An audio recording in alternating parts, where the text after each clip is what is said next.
ಇನ್ನೊಂದು ಆಗಿಲ್ಲ ಮತ್ತು ಬೇರೆ ಅಂದ್ರೆ ಈ ಒಂದು ಎಲ್ಲ ಧರ್ಮದ ಹೆಸರಿನಲ್ಲೇ ಯಾರೂ ದುರುಪಯೋಗ ಮಾಡ್ಕೊಳ್ಳೋಂಥದ್ದಿಲ್ಲ, ಬೇಕಾಗಿಲ್ಲ ಅಂತ ಆಗಬಾರ್ದು ಅದಂತೇಳಿ ಹೋರಾಟಗಾರರು ಮಾಡಿದ್ರು ತಪ್ಪ. ಅದೇ ಕಾಲಕ್ಕೆ ಹೆಗ್ಗಡೆ ಅವ್ರನ್ನೆಲ್ಲ ಈ ರೀತಿ ಮಾಡಿಸೋಕೆ ಹಚ್ಚಿದ್ರೆ ಅಥವಾ ಅವ್ರ ಬೆಂಬಲಿಗರ ರೀತಿಯಾಗಿ ಮಾತಾಡಲಿಕ್ಕೆ ಹಚ್ಚಿದ್ರೆ ಇದು ತಪ್ಪ. ಅದರಲ್ಲಿ ಹೆಚ್ಚಳಾಗಿದ್ದು ಸುಳ್ಳಲ್ಲ.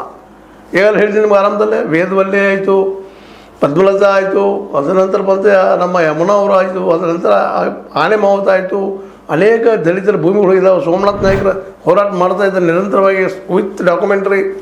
ಇಷ್ಟೆಲ್ಲ ಇದ್ದಾಗ ಇಲ್ಲಿ ತಪ್ಪಿತಸ್ಥರು ಯಾರು? ಈಗೇನೋ ಭೀಮ ಚಿನ್ನಯ್ಯಗೆ ನನ್ನ ತಂದು ಇಲ್ಲಿ ಮಾತಾಡಿದ್ರು, ಇವರು ನನ್ನ ಜೊತೆ ಒಳಗೆ ಹಾಕಿರಿ ಅಂತ ಹೇಳ್ತಾ ಇದ್ದಾನೆ. ಅಡ್ಡಿಲ್ಲ, ಹಾಕಿಲ್ಲ ಸರ್, ತಪ್ಪಿತಸ್ಥರಿದ್ದರೆ ಹಾಕಿಲ್ಲ ಅವ್ರಿಗೆ. ಆದರೆ ಒಂದೇ ಕೇಳೋದು ಮತ್ತು ಮರಳೆ ಇಲ್ಲಿ ದೇವಸ್ಥಾನ ಹೆಸರು ಕೆಡಿಸುವಂಥ ಪ್ರಯತ್ನ ಇವರು ನಿಜವಾಗಿ ಹೋರಾಟಗಾರ ಮಾಡಿದಿರ? ಯಾಕಂದರೆ ಇವರು ದೈವ ಭಕ್ತರು ನಾವು ಮರಿಬಾರ್ದಿಲ್ಲ. ದೇವರಲ್ಲಿ ವಿಶ್ವಾಸ ಇದ್ದಂಥವರು. ಇವರ ಇತಿಹಾಸ ಗಮನಿಸಿದಾಗ ಇವರೆಲ್ಲರೂ ದೈವ ಭಕ್ತರು, ಮಂಜುನಾಥನ ಭಕ್ತರು, ಅಣ್ಣಪ್ಪ ಸ್ವಾಮಿ ಭಕ್ತರು. ಇಂಥವರು ಅದ್ರ ಹೆಸರು ಕೆಡಿಸುವಂಥ ಸಾಧ್ಯತೆ ಇದೆಯಾ ಅನ್ನೋದು ಪ್ರಶ್ನೆ.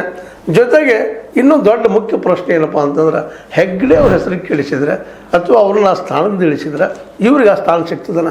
ಯಾವ ಆಶೆಯಿಂದ ಮಾಡ್ತಾ ಇದ್ದಾರೆ? ದುಡ್ಡಿನ ಆಸೆ ಇದ್ರೆ ಇಷ್ಟು ಪಬ್ಲಿಕ್ ಮಾಡೋ ಅವಶ್ಯಕತೆ ಇಲ್ಲ. ಆವತ್ತು ದುಡ್ಡಿನ ಕೊಟ್ಟು ಕಳಿಸಿದ್ರು ಏನೋ ಮಾಡ್ತಿದ್ರು ಏನೋ ಅಲ್ವಾ? ದುಡ್ಡಿಗೆ ಆಸೆಗೆ ಮಾಡ್ತಾ ಇದ್ದಾರಾ? ಆಸ್ತಿ ಆಸೆಗೆ ಮಾಡ್ತಾ ಇದ್ದಾರಾ? ಮತ್ತು ದೈವದ ಭಕ್ತರು ಇವರು ದೈವದ ಹೆಸರು ಕೆಡಿಸ್ತಾ ಇದ್ದಾರೆ. ಇವಾಗ ಸಹಿತ ಪ್ರಶ್ನೆ ಹುಡುಕಬೇಕಾಗಿದೆ. ಇವತ್ತು ಹೈಕೋರ್ಟ್ ಅನ್ನುವಂಥದ್ದಾಗಿರ್ಬೋದು, ಜನಸಾಮಾನ್ಯರಾಯಿತು, ಸರ್ಕಾರ ಸಹಿತ ವಿಚಾರ ಮಾಡಬೇಕಾಗಿದೆ. ಅದಕ್ಕಾಗಿ ಇದು ಸತ್ಯದಂತೆ ಸುಳ್ಳಲ್ಲ, ಹತ್ಯೆ ಆಗಿದ್ದು ಸುಳ್ಳಲ್ಲ. ಅಲ್ಲೇ ಏನಪ್ಪ ಸೌಜನ್ಯ ಕೇಸ್ ಒಂದು ದೊಡ್ಡ ಸಾಕ್ಷಿ ಅದ.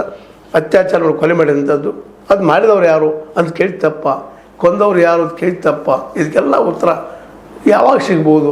ಇದೆಲ್ಲ ನೋಡಿದರೆ ಈ ಎಲ್ಲ ಗೋಲ್ಮಾಲ್ದೊಳಗೆ ಸತ್ಯ ಹೋಗಿಬಿಡ್ತದೆ ಏನೋ ಅನ್ನೋಂಥ ಭಯ ಕಾಣಲಿಕ್ಕತ್ತದ. ಆದರೂ ಕುಸುಮಾವತಿಯವರು ಈಗ ಸುಪ್ರೀಂ ಕೋರ್ಟ್ಗೆ ಹೋಗಿದ್ದಾರೆ, ಹೈಕೋರ್ಟ್ಗೆ ಇದ್ದಾರೆ.